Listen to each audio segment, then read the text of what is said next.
বিশ্বজুড়ে মুসলিমরা অধীর আগ্রহে অপেক্ষা করছেন পবিত্র রমজান মাসের নতুন চাঁদ দেখার জন্য।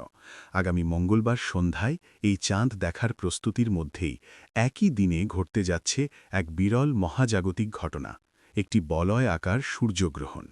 যদিও এই সূর্যগ্রহণ সংযুক্ত আরব আমিরাতের দৃশ্যমান হবে না, তবুও অনেকের মনে প্রশ্ন জাগছে, এই সূর্যগ্রহণ কি রমজানের নতুন চাঁদ দেখার ক্ষেত্রে কোনো প্রভাব ফেলবে? এ বিষয়ে পরিষ্কার ধারণা দিয়েছেন দুবাই অ্যাস্ট্রোনমি গ্রুপের জ্যোতির্বিদ খাদিজা আল হারিরি।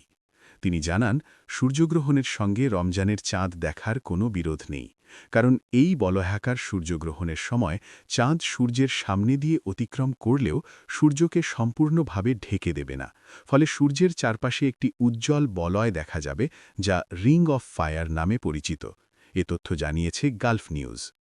খাদিজা আল হারিরি আরও বলেন, সূর্যগ্রহণটি ঘটবে সূর্যাস্তের আগেই, সংযুক্ত আরব আমিরাতের সময় অনুযায়ী বিকেল প্রায় ৪টার দিকে। অন্যদিকে রমজানের নতুন চাঁদ দেখার চেষ্টা করা হয় সূর্যাস্তের পর, তাই সময়ের এই পার্থক্যের কারণে সূর্যগ্রহণ চাঁদ দেখার প্রক্রিয়ায় কোনো প্রভাব ফেলবে না। ইসলামী চন্দ্র ক্যালেন্ডার অনুযায়ী প্রতিটি মাস ২৯ অথবা ৩০ দিনের হয়ে থাকে এবং নতুন মাসের সূচনা নির্ভর করে চাঁদ দেখার উপর। যদি ১৭ ফেব্রুয়ারি সন্ধ্যায় নতুন চাঁদ দেখা যায়, তাহলে পরদিন থেকেই শুরু হবে পবিত্র রমজান মাস। আর চাঁদ দেখা না গেলে শাবান মাস ৩০ দিন পূর্ণ হবে এবং সেক্ষেত্রে রমজান শুরু হবে ১৯ ফেব্রুয়ারি।